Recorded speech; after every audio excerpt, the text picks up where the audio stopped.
Sejam todos bem-vindos ao canal Medo Silencioso. Não deixem de se inscrever e ativar o sininho para não perder os próximos vídeos. Além disso, comente de qual cidade você está falando. Desde já, o nosso muito obrigado.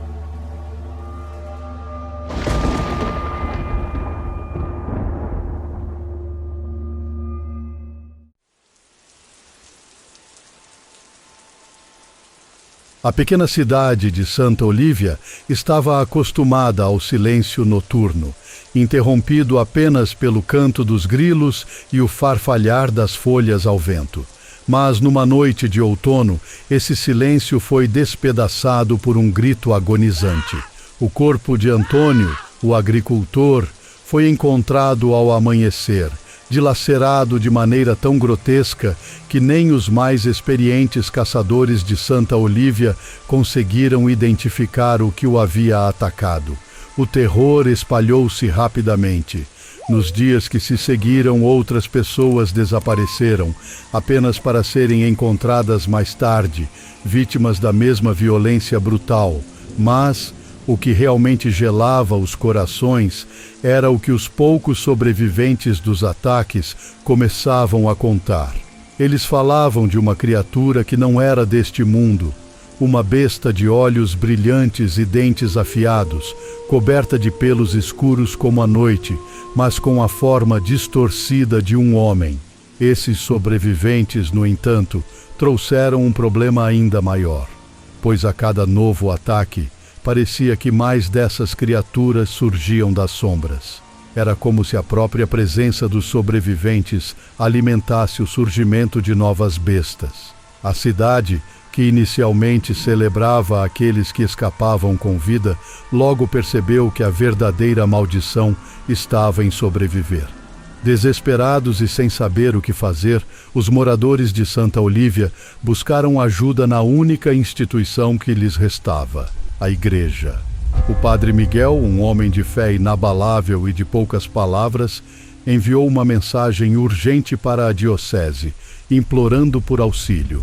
Em resposta, vieram os caçadores, homens de rosto endurecido pela guerra e olhos que haviam testemunhado horrores indescritíveis.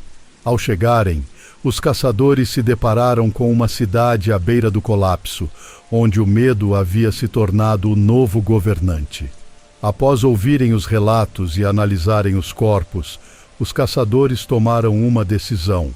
Convocaram a população para trazerem todos os objetos de prata que possuíam: colheres, cálices, crucifixos.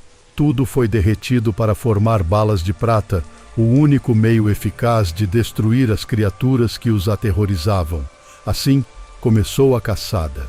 As noites se tornaram um campo de batalha, com os uivos das bestas misturando-se aos disparos e gritos dos caçadores. A cada encontro, a prata encontrava seu alvo e as criaturas caíam uma a uma. A princípio parecia que a cidade finalmente encontraria paz, mas algo mais sinistro estava à espreita. Com cada criatura abatida, os caçadores notaram algo estranho. As bestas, que antes pareciam apenas animais selvagens, começaram a exibir traços humanos. Era como se estivessem evoluindo, se tornando mais inteligentes, mais conscientes. Mas os caçadores obstinados continuaram sua missão, ignorando os sinais de que algo maior estava em jogo. Quando finalmente a última criatura foi abatida, Santa Olívia respirou aliviada. Os caçadores, exaustos mas triunfantes, preparavam-se para partir. Porém, ao amanhecer, a cidade foi sacudida por uma descoberta macabra. Os sobreviventes dos primeiros ataques começaram a sucumbir a uma doença misteriosa que os transformava lentamente nas mesmas criaturas que haviam sido caçadas. O padre Miguel, horrorizado, percebeu que a maldição estava longe de ser quebrada. Os caçadores, ao entenderem o que havia acontecido, voltaram-se contra aqueles que haviam sobrevivido, acreditando que o único jeito de salvar Santa Olívia era destruir todos os infectados. Numa última noite de horror, a cidade se tornou um palco de massacre. Amizades e laços de sangue foram destruídos enquanto caçadores e moradores lutavam contra os seus próprios. Quando o sol finalmente nasceu, a cidade estava em ruínas, marcada por um silêncio ainda mais profundo que antes. Os caçadores partiram, levando consigo o peso da destruição que haviam causado. Santa Olívia, antes um lugar de vida e comunidade, agora era um cemitério a céu aberto, onde as almas dos mortos e dos malditos vagavam sem descanso. E assim, a cidade foi esquecida pelo mundo, uma lenda sombria sobre os perigos de sobreviver ao impossível.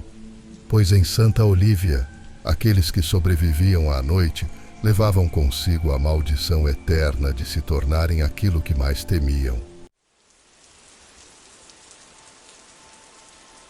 A aldeia de Vila Verde, cercada por densas florestas e colinas sombrias, sempre foi um lugar tranquilo. Seus moradores viviam em harmonia com a terra, cultivando suas plantações e criando gado em paz.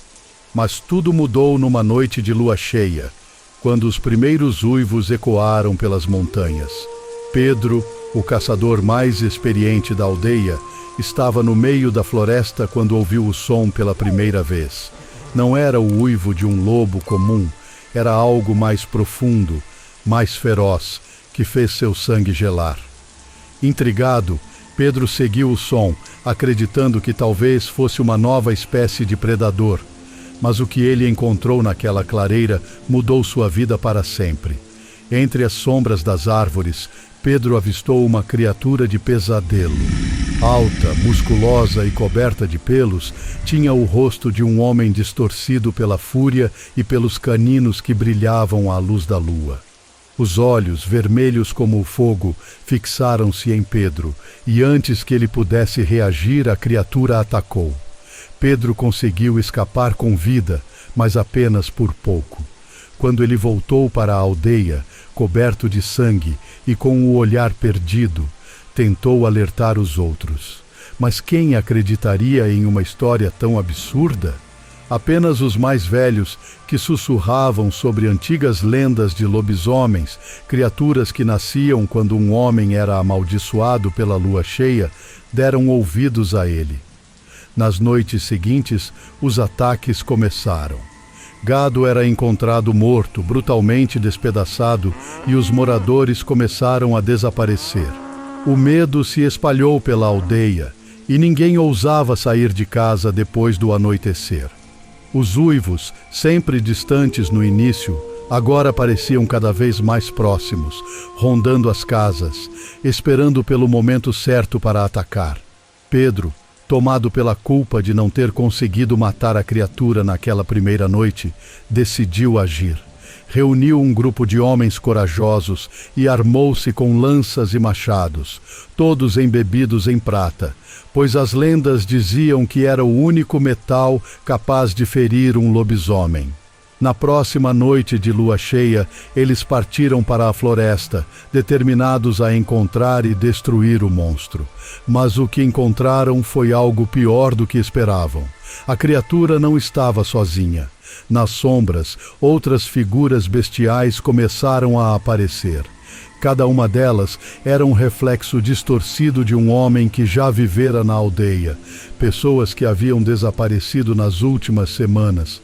Agora eram feras, lobisomens sedentos por sangue. A batalha que se seguiu foi selvagem.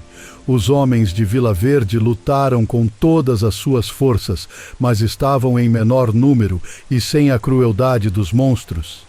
Pedro, empunhando uma lança de prata, conseguiu derrubar alguns dos lobisomens, mas a cada um que caía, outro surgia das sombras. No caos da luta, Pedro percebeu algo horrível. O líder dos lobisomens, o mais feroz e poderoso de todos, era seu próprio irmão, Miguel, que havia desaparecido na mesma noite em que ele encontrou a criatura pela primeira vez. O coração de Pedro apertou-se com a dor da revelação, mas não havia tempo para luto. Ele sabia que para salvar a aldeia, teria que matar o monstro que um dia fora seu irmão. Com lágrimas nos olhos, Pedro avançou. Miguel, ou o que restava dele, rugiu e atacou. A luta foi intensa, mas Pedro conseguiu cravar a lança de prata no coração da criatura. Com um último uivo de agonia, o lobisomem caiu, e os outros, sem seu líder, recuaram para a floresta, desaparecendo nas sombras. Quando a batalha terminou, Pedro estava de joelhos, segurando o corpo inerte de seu irmão. A aldeia havia sido salva, mas a um custo terrível. Os sobreviventes voltaram à Vila Verde, carregando o peso da tragédia em seus corações. A história do sacrifício de Pedro se espalhou, e a lenda dos lobisomens se tornou um aviso para as gerações futuras. Desde aquela noite, a aldeia nunca mais foi a mesma. A floresta que a cercava tornou-se um lugar proibido, e os uivos, embora agora distantes, ainda ecoavam nas noites de lua cheia, lembrando a todos que o mal, uma vez despertado, jamais desaparece por completo.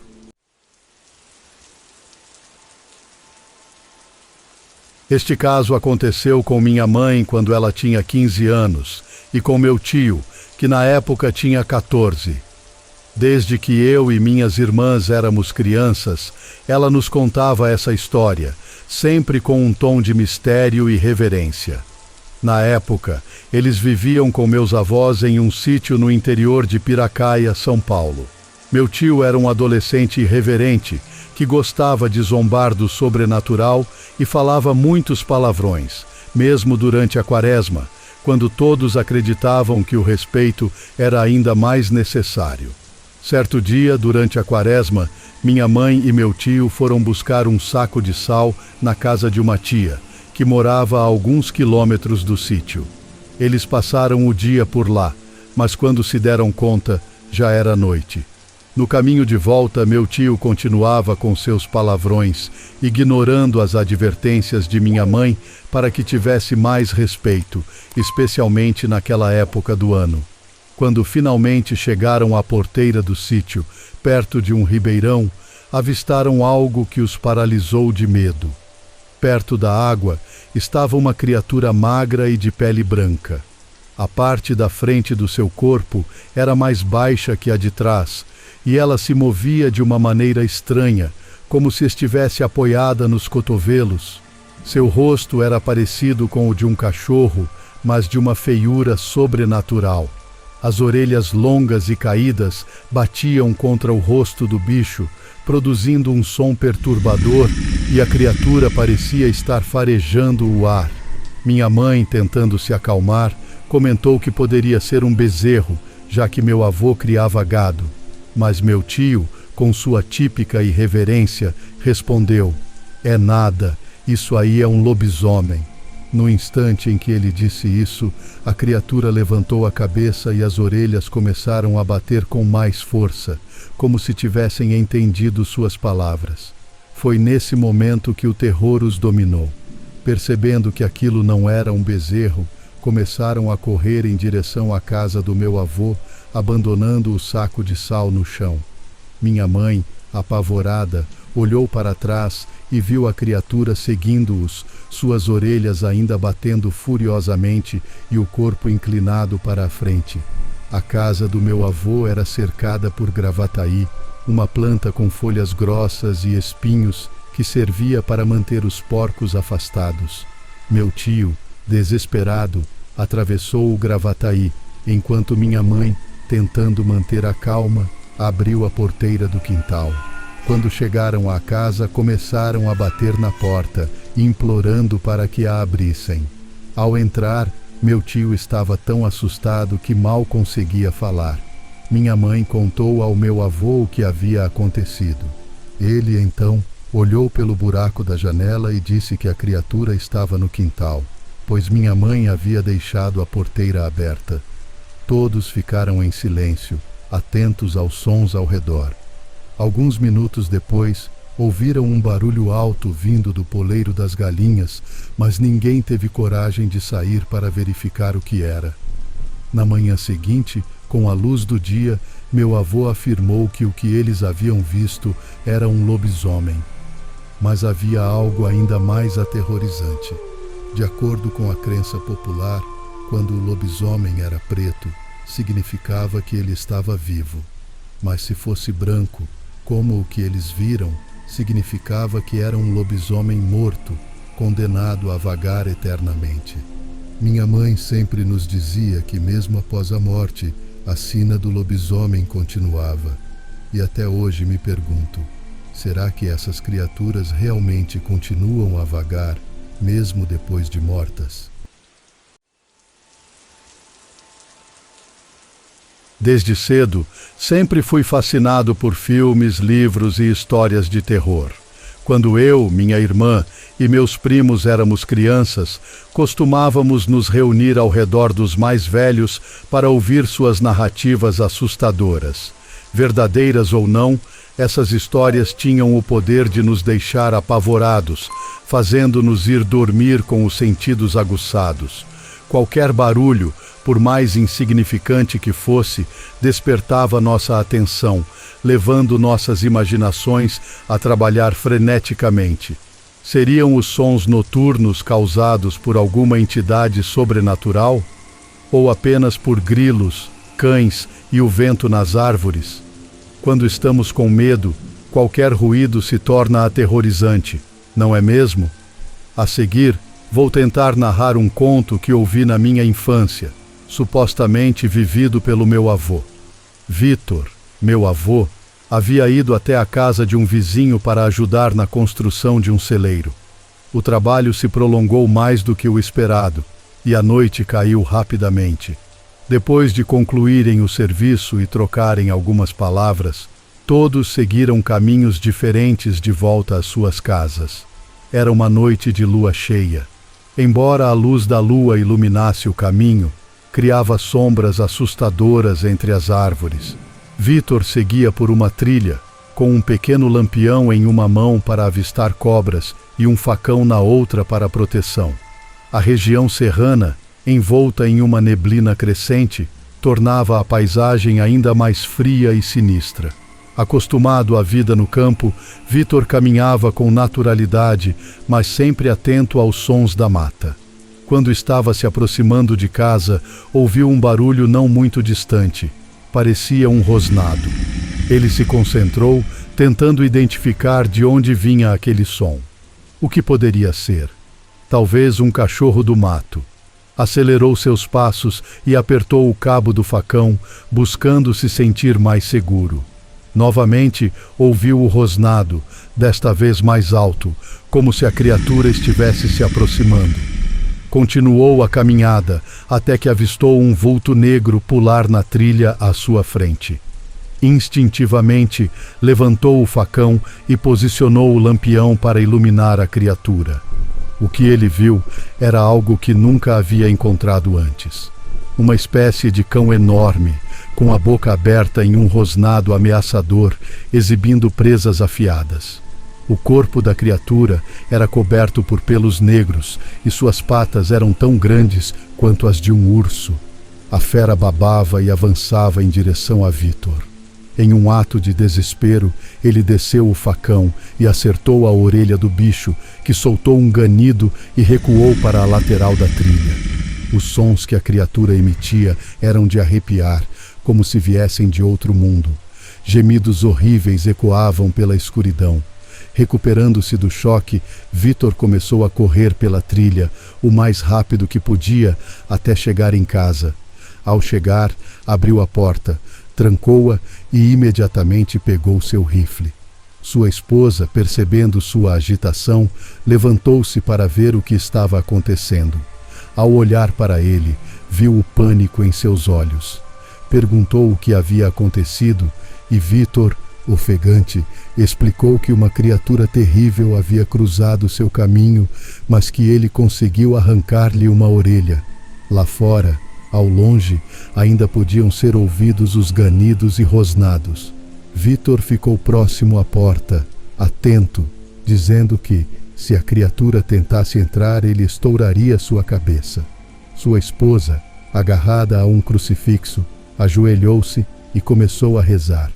Com o tempo, os sons cessaram e parecia que o bicho havia ido embora. Na manhã seguinte, Vitor e sua esposa foram até os vizinhos para perguntar se também tinham visto ou ouvido algo estranho na noite anterior. Para sua surpresa, encontraram um dos vizinhos com um curativo na orelha, como se parte dela tivesse sido decepada. Logo, rumores começaram a circular, sugerindo que aquele velho solitário poderia ser um lobisomem.